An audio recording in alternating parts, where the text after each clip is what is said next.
Bismillahirrahmanirrahim. Assalamualaikum warahmatullahi wabarakatuh. Syukur Alhamdulillah kita bisa berjumpa kembali. Puji dan syukur kita panjatkan kehadirat Allah Subhanahu wa Ta'ala, karena atas limpah rahmat, nikmat dan karunia-Nya kita masih diberikan kesempatan untuk bernapas, untuk melihat, dan untuk saling mengingatkan dalam kebaikan. Sholawat dan salam semoga selalu dan tetap tercurahkan kepada junjungan alam Nabi kita, Nabi mulia, Nabi besar Muhammad sallallahu alaihi wasallam. Allahumma sholli ala Sayyidina Muhammad wa ala ali Sayyidina Muhammad. Sahabat beriman yang semoga selalu dirahmati Allah, saya tidak lupa mendoakan Anda semua yang sedang menonton video ini.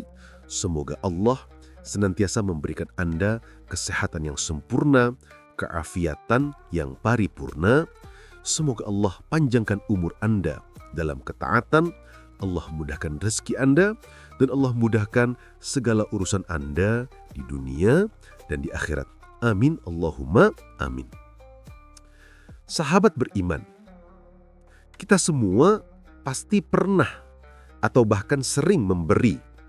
Kita semua pernah bersedekah, sebuah amalan yang memiliki kedudukan sangat tinggi dalam agama kita. Sebuah amalan yang dijanjikan bisa menghapus dosa, layaknya air memadamkan api.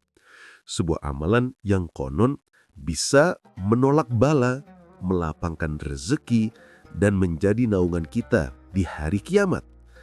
Kita bekerja keras, membanting tulang, mengumpulkan rupiah demi rupiah. Lalu dengan niat yang tulus, kita menyisihkan sebagian harta itu. Kita berikan kepada yang membutuhkan. Kita merasa telah melakukan satu kebaikan besar. Kita merasa telah membeli satu kapling di surga. Tapi pernahkah terlintas di benak kita bahwa sedekah yang kita berikan dengan susah payah itu, sedekah yang kita kumpulkan dari sisa gaji kita, sedekah yang kita banggakan dalam hati kita, ternyata bisa jadi sia-sia, nol, hangus, tanpa pahala.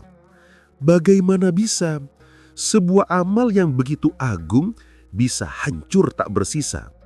Ternyata ada beberapa virus, ada beberapa penghancur amal yang seringkali kita lakukan, baik kita sadari ataupun tidak, yang mengubah sedekah kita dari investasi akhirat menjadi sekedar pembuangan harta yang melelahkan.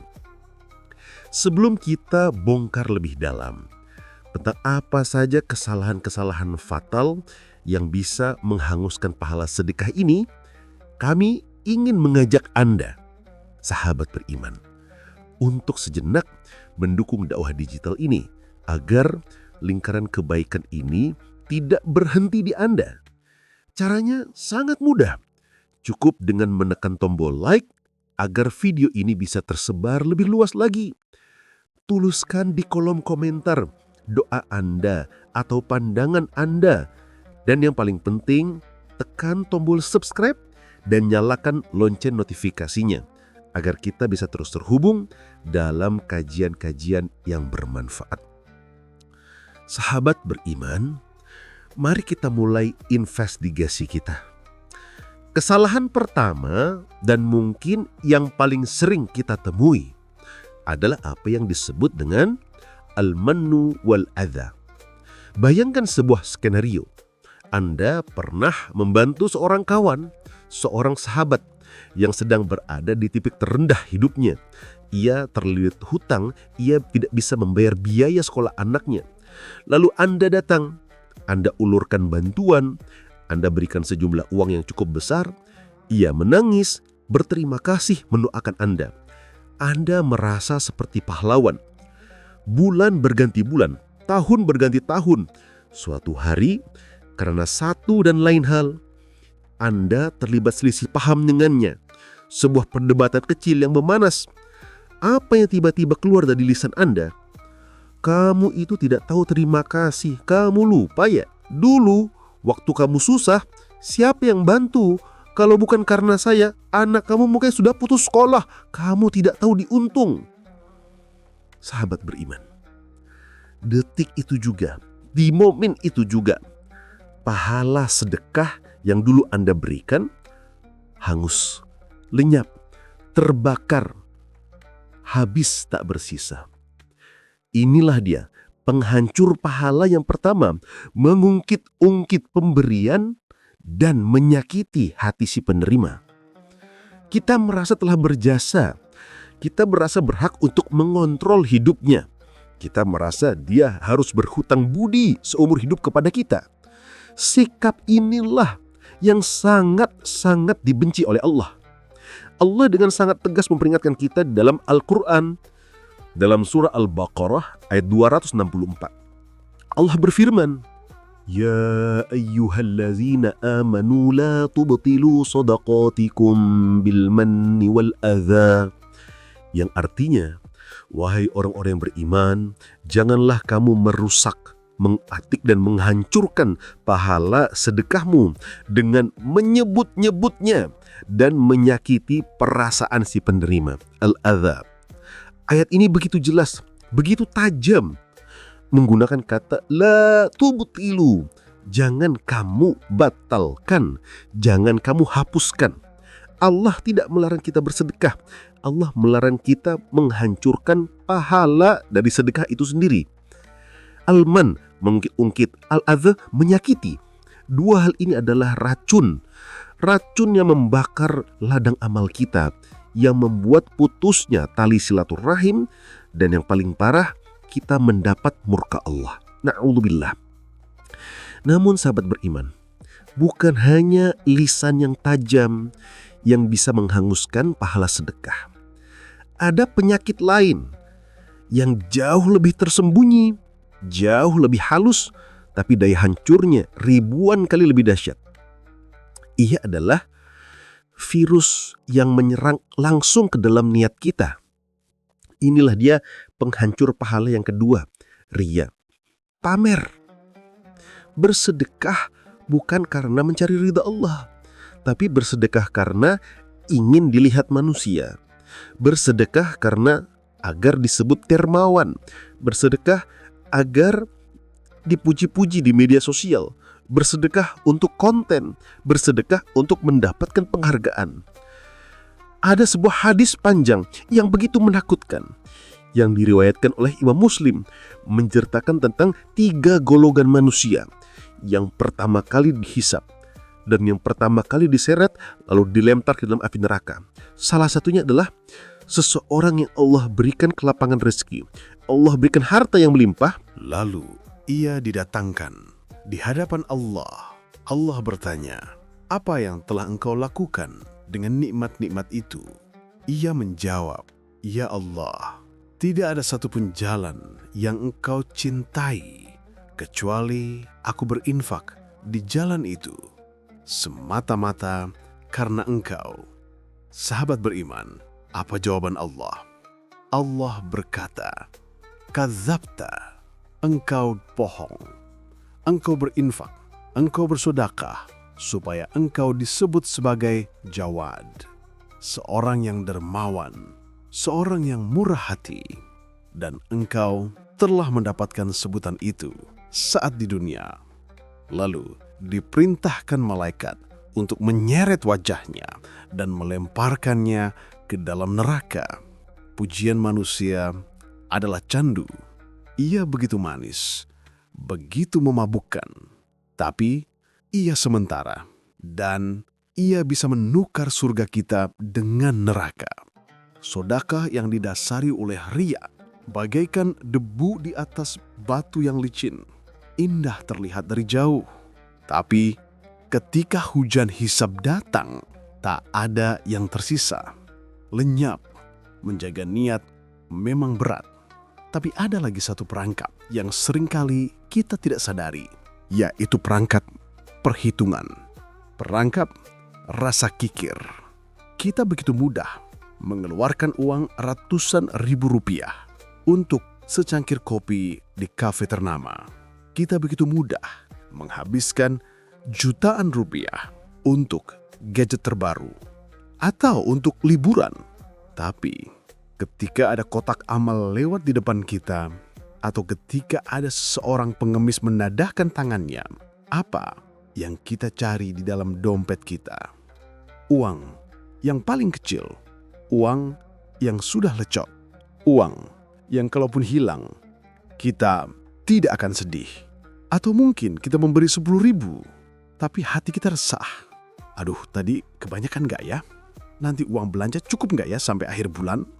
Hati yang menghitung-hitung dengan Allah. Hati yang pelit. Hati yang tidak yakin dengan janji Allah. Padahal Rasulullah SAW sudah memberi kita sebuah jaminan. Janganlah kamu menghitung-hitung saat bersedekah. Karena jika kamu menghitung-hitung, maka Allah pun akan menghitung-hitung rezekinya kepadamu. Dan janganlah kamu kikir, karena jika kamu kikir, Allah pun akan kikir kepadamu. Kita memberi sisa, kita memberi apa yang tidak kita butuhkan. Sementara kita meminta Allah untuk memberi kita yang terbaik. Ini adalah sebuah kekeliruan. Dan rasa kikir ini anehnya seringkali justru muncul paling kuat kepada orang-orang yang paling dekat dengan kita. Inilah kesalahan fatal berikutnya. Kita salah dalam menentukan prioritas. Kita begitu dermawan di mata teman-teman kantor. Kita begitu aktif menyumbang di panti asuhan yang jaraknya puluhan kilometer. Kita dikenal sebagai donatur tetap di lembaga-lembaga sosial. Itu sangat baik. Itu mulia. Tapi coba kita tengok sejenak ke belakang, ke dalam rumah kita. Bagaimana kondisi orang tua kita di kampung? Apakah mereka makan dengan layak? Bagaimana kondisi saudara kandung kita yang mungkin sedang terlilit hutang, yang mungkin sedang kesulitan membayar biaya sekolah anaknya? Bagaimana kondisi keponakan kita yang yatim? Kita seringkali salah alamat. Kita sibuk mencari pahala di tempat yang jauh. Padahal harta karun pahala itu ada di depan mata kita. Allah sudah memberi kita peta prioritas yang sangat jelas di dalam surah Al-Baqarah ayat 215, yang artinya, jawablah, apa saja harta yang baik yang kamu infakkan hendaklah diberikan kepada ibu bapak, kaum kerabat, anak-anak yatim, orang-orang miskin, dan orang-orang yang sedang dalam perjalanan. Lihat urutannya. Al-walidain, ibu bapak. Al-aqrabin, kaum kerabat. Mereka adalah prioritas utama kita. Rasulullah pun menegaskan, sedekah kepada orang miskin, pahalanya satu, yaitu pahala sedekah. Tapi sedekah kepada kaum kerabat, pahalanya ada dua.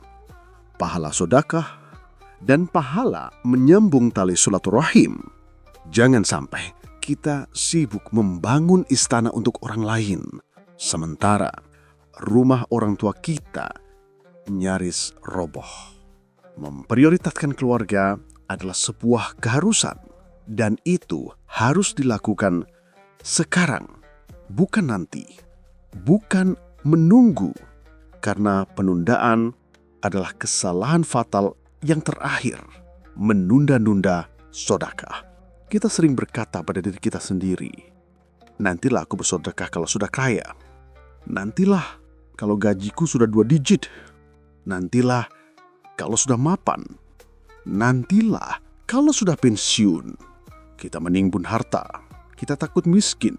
Kita lupa bahwa sedekah adalah investasi, bukan biaya.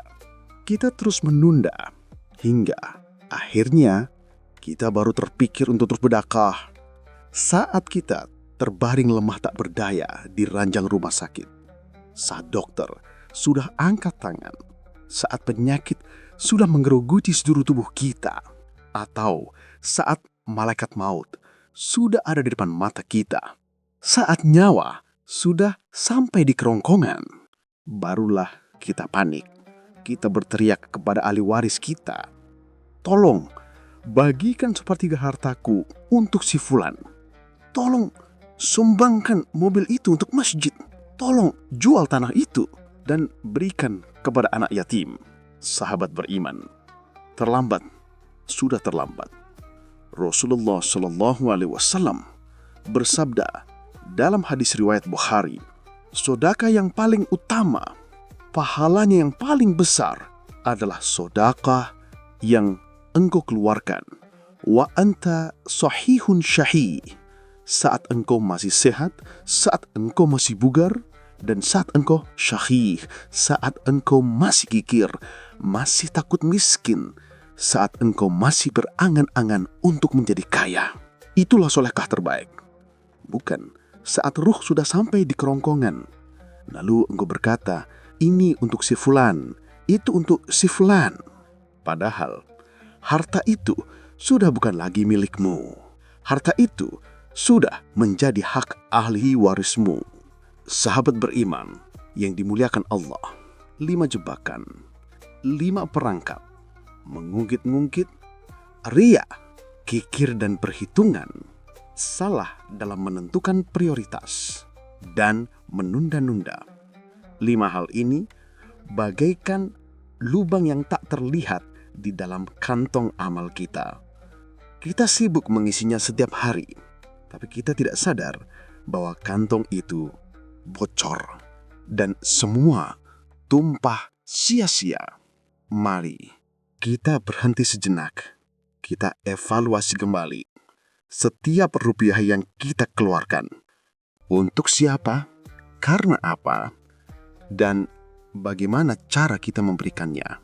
Luruskan niat, ikhlaskan hati, dahulukan yang utama, dan segerakan, jangan ditunda. Karena sedekah sejati bukan tentang seberapa banyak kita memberi, tapi tentang seberapa ikhlas kita melepaskannya. Semoga apa yang sedikit ini ada manfaatnya untuk saya pribadi dan untuk sahabat beriman semua. Semoga Allah menerima setiap amal ibadah kita dan mengampuni semua dosa dan kehilafan kita. Terima kasih telah menyimak hingga akhir. Dan jangan kemana-mana, karena kami telah menyiapkan video menarik lainnya tentang tanda-tanda rezeki yang tidak berkah. Silakan Anda klik salah satu video yang kini muncul di layar Anda. Semoga kita semua bisa terus belajar menjadi lebih baik. Wallahu a'lam bishawab. Wassalamualaikum warahmatullahi wabarakatuh.